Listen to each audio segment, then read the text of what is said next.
स्वागत है आप सभी का यूजीसी नेट अड्डा 24/7 पर। मैं हूं ऐश्वर्या पुरी और guide and mentor for paper 1 in English, और मेरे साथ हैं पेपर 1 के महारथी हमारे अपने अभिषेक सर। अभिषेक सर, ये एग्जाम के बिल्कुल करीब हम इस वक्त खड़े हैं। बहुत सारे स्टूडेंट्स करंटली तैयारी में घुस रहे हैं एंड उनको चाहिए एक बड़ी कॉन्क्रीट एंड बड़ी ही ल्यूसिड सी लिस्ट कि अगर मैम इतने से टॉपिक्स हम कर लें पेपर 1 के तो हमारा काम निकल जाएगा इस बार। या फिर जो लोग बहुत टाइम से नेट पे अटके और अब जेआरएफ चाहते हैं वो भी ऐसी लिस्ट मांग रहे हैं हमसे। बिल्कुल मैम। तो आज हम इस सेशन में जो लिस्ट लेकर आए हैं, थोड़ा इसके बारे में बच्चों को बताइए कैसे बिल्कुल। उनको मदद करेगी। पहली तो बात, ये जो सेशन है इसको आप स्टार्टिंग से लास्ट तक देखना, बिकॉज अगर बीच बीच में देखोगे तो वो पूरा ज्ञान नहीं ले पाओगे। पहली बात तो ये है। दूसरी बात ये है कि जो ये मोस्ट स्कोरिंग टॉपिक वाली लिस्ट है ना, ये उनको लिए भी बेनिफिट होगी जो लास्ट टाइम पे अभी बस नोटिफिकेशन आया था और तब जगह थे कि अब बता दो सर कुछ, है ना।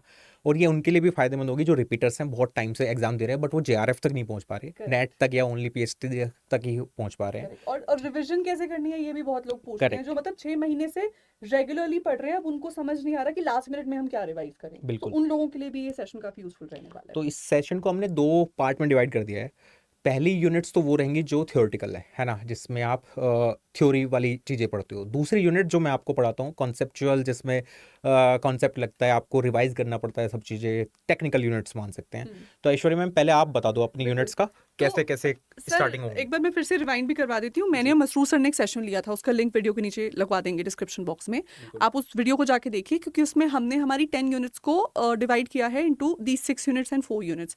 सो 4 यूनिट्स जो जिनकी बात सर यहाँ कर रहे हैं, ये वो यूनिट्स हैं जो नॉलेज से नहीं, वो स्किल से और वो प्रैक्टिस से आंसर होती हैं। And then there are other units, theoretical units, जो एक्चुअली नॉलेज से एंड देन नॉलेज की एप्लीकेशन से आंसर हो रही हैं।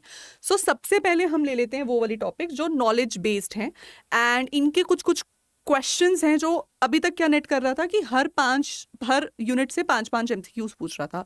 ये वो वाली बेटा आपकी यूनिट्स हैं जहां से अब एक यूनिट से कई बार 7 क्वेश्चंस, 6 क्वेश्चंस भी बन रहे हैं, यानी more than 5 questions. So we have to make sure कि इन टॉपिक्स को हम नो मैटर व्हाट कवर करके जाएं। So we are starting with of course your research aptitude. Research aptitude में मैं जब से पिछले 8-10 साल का भी कर रिकॉर्ड उठा लूँ, मैक्सिमम नंबर ऑफ क्वेश्चंस यहाँ पे टाइप ऑफ रिसर्च से बने हैं। So type of research is something जो आप कभी भी भूल नहीं सकते हो। वो बेसिक है और वो देखने में सिंपल लगता है, लेकिन क्वेश्चन में वो लैंग्वेज में आपको घुमा देते हैं। तो इसमें अपनी कंसेप्चुअल क्लैरिटी आप रखेंगे। Next is sampling. Sampling types पे हमेशा क्वेश्चंस बन रहे हैं, इसको भी आप कंसेप्चुअली अच्छे से लर्न करेंगे। रिसर्च का सीक्वेंस सिंपल है अपने आप में, लेकिन कॉन्स्टेंटली रिपीट हो रहा है उसको आप वो क्रोनोलॉजी में पुट करने को बोल सकते हैं। उसका मॉडल आपसे पूछा जा सकता है, तो उसको आप लर्न करेंगे। And then finally hypothesis and types of hypothesis, ये इंपॉर्टेंट टॉपिक रहेगा। नेक्स्ट यूनिट आ जाती है हमारे पास the teaching aptitude unit. Teaching aptitude of course आपके फ्यूचर करियर से जुड़ी है। सो सबसे पहले इसके अंदर, सिंस हम AI के ज़माने में जी रहे हैं, इंटरनेट के ज़माने में जी रहे हैं, सो जितने भी ऑनलाइन रिसोर्सेज हैं, लर्निंग के ई लर्निंग टूल्स हैं, आपके मूक्स हो गए, स्वयं, इस पे रेगुलरली आपके क्वेश्चंस बनते आ रहे हैं। कोई भी लेटेस्ट डेवलपमेंट जो कि हायर एजुकेशन से जुड़ी है और पर्टिकुलरली वो IT से जुड़ी है, उसको आप लर्न करेंगे। इसके बाद है methods of classroom teaching. Method of classroom teaching में बड़े practical case study based questions आते हैं, एंड इसमें सिर्फ नॉलेज ही नहीं, इसमें काफ़ी हद तक आपकी पेडागोजिकल स्किल्स भी चेक हो रहे हैं। इसमें आपकी जनरल एप्टीट्यूड भी टेस्ट हो रही है। फ्लिप्ड क्लासरूम लर्निंग, जिसमें कि हम एक सिनेरियो को फ्लिप कर रहे हैं, टीचर टू स्टूडेंट की जगह स्टूडेंट टू टीचर अप्रोच, या स्टूडेंट जब सेल्फ स्टडी कर रहा है तो उसमें क्या अप्रोचेस लगेंगी। तो फ्लिप टीचिंग एप्टीट्यूड इसमें एक बहुत इंपॉर्टेंट रोल प्ले करता है। नेक्स्ट यूनिट आ जाती है कम्युनिकेशन की। तो कम्युनिकेशन में 2 टॉपिक्स तो बड़े simple and again very simple, and then repetitively वहाँ से क्वेश्चंस बन रहे हैं। They are your types of communications and communication model.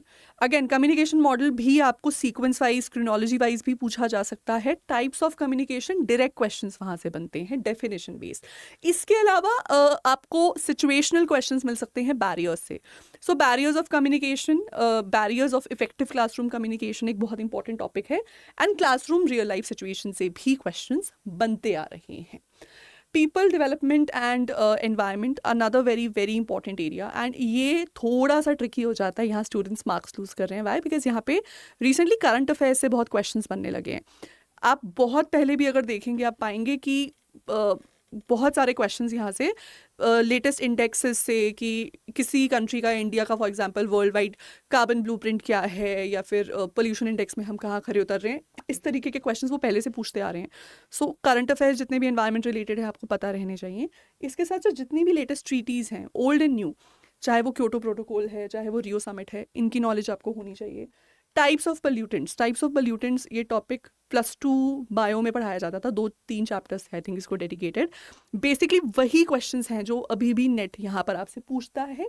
And then of course the superstar, the SDGs and the MDGs, है ना, sustainable development goals, millennium development goals, इसको आप बहुत ही अच्छे से कवर यहाँ पर करेंगे। इसमें मैम एक हायर एजुकेशन रह गया है, हाँ जी। तो उसको भी आई थिंक अब मैं कैटर करना बिल्कुल करते हैं जी। सर, जी बताइए। हायर एजुकेशन में मैम सबसे इम्पोर्टेंट आता है कमेटीज, जैसे राधा कृष्ण कमेटी हो गया, बिल्कुल बिल्कुल, रिकमेंडेशन पे क्वेश्चंस आ गए, राइट सर। तो वो भी आई थिंक हमें कंसिडर करना चाहिए।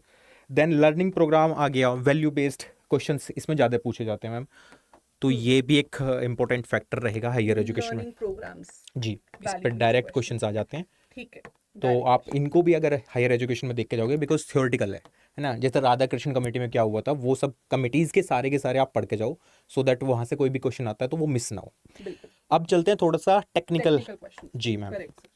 तो ये आगे टेक्निकल, इसमें मैं आपको थोड़ा सा बाइफर्केशन और कर देता हूँ सो दैट आप अच्छे से समझ पाओ चीज़ों को। टेक्निकल में मैथ्स का अलग कॉलम लिखा है, तो मैथ्स और रीजनिंग को मैंने अलग कर दिया है, ठीक है। तो इसमें रीजनिंग वाला पोर्शन भी आ गया, मैथ्स वाला भी आ गया, then LR, then DI and then ICT। अब मैथ्स में देखो, कहने को तो बहुत सारे चैप्टर्स हैं, ठीक है, 15 से 16 चैप्टर्स हो गए, और अभी तो NT इतना गेम खेल रहा है कि जो सिलेबस में इंक्लूड नहीं है वो क्वेश्चंस भी आ रहे हैं, तो उनको कैसे टैकल करना पड़ेगा वो समझो बहुत ध्यान से। कुछ चीज़ें मैंने रख दी है, ऐसा नहीं है जो यहाँ पे लिखा नहीं हुआ है तो वो आप पढ़ोगे नहीं, वो भी पढ़ना है, बट मैं जिस्ट बता रहा हूँ बस। प्रॉफिट लॉस आ गया, अब जैसे प्रॉफिट लॉस आ गया है, तो अब प्रॉफिट लॉस तभी सोल्व होगा जब आपका परसेंटेज सही होगा। तो बट यहाँ से क्वेश्चन आए हैं, इस वजह से बता रहा हूँ मैं, डायरेक्ट डिस्काउंट पे क्वेश्चन आए हैं। एक फेवरेट हमेशा क्वेश्चन है एग्जामिनर का कि 2 डिस्काउंट देके सक्सेसिव पूछ लेता है, तो वहाँ से पूछा जाएगा। टाइम स्पीड डिस्टेंस से क्वेश्चन पूछा जाएगा, ट्रेन वाले जो क्वेश्चन होते हैं वो। टाइम एंड वर्क से क्वेश्चन आएगा। ये 3 चैप्टर रखे हैं, बट इसके अलावा आप थोड़ा सा एडवांस मैथ पे भी ध्यान दोगे, बिकॉज जनवरी वाला अगर पेपर देखूं मैं तो उसमें मेंसुरेशन से क्वेश्चन आए थे, एल्जेब्रिक आइडेंटिटी से क्वेश्चन आए थे, जो सिलेबस में नहीं है, ठीक है। मैं दोबारा रिपीट कर रहा हूँ इस चीज़ को। कोडिंग डिकोडिंग रीजनिंग का पोर्शन है, आएगा कंफर्म। डायरेक्शन सेंस के कि वो इधर चला लेफ्ट राइट, वो वाले क्वेश्चंस। नंबर सीरीज के क्वेश्चन एक कंफर्म है, यहाँ से भी पूछा जाएगा, ठीक है। ये आपको करके जाने हैं, ये कंपलसरी है, इसको छोड़ नहीं सकते आप, ठीक है।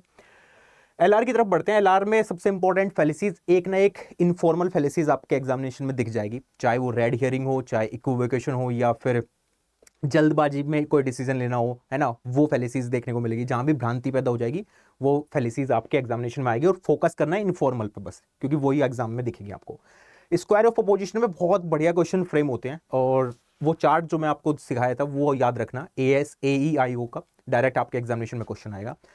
लॉजिकल इक्विवेलेंट वाले क्वेश्चन अब बहुत अच्छे से फ्रेम कर रहा है एग्जामिनर, है ना, वो अभी दिसंबर वाले में भी आए थे, इससे पहले जब री एग्जामिनेशन की बात कर रहे हैं वहां पे भी देखने को मिले।